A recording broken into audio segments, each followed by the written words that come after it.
Attention, aujourd'hui, on parle d'un arbre qui bosse plus qu'un fonctionnaire le lundi matin, le palmier cambodgien.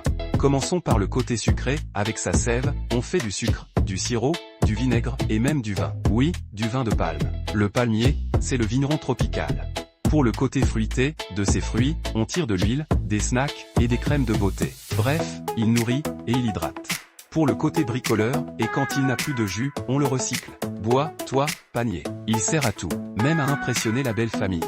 Enfin, le côté écolo, ces restes servent à faire du biocarburant. Oui, le palmier te fait rouler vert, mon ami.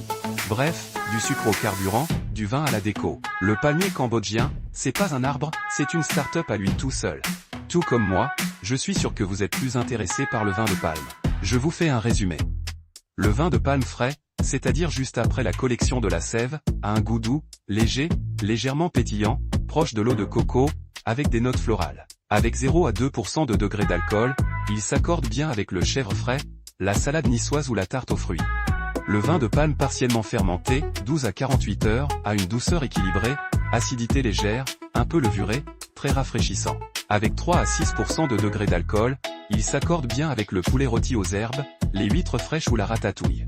Le vin de palme fermenté a vieilli, 1 à 3 semaines, a un goût plus acide, aux notes de noisettes, caramel, fruits secs, parfois un peu vinaigré. Avec 6 à 10% de degré d'alcool, il s'accorde bien avec le confit de canard, le bœuf bourguignon ou la crème brûlée, pour le contraste sucré.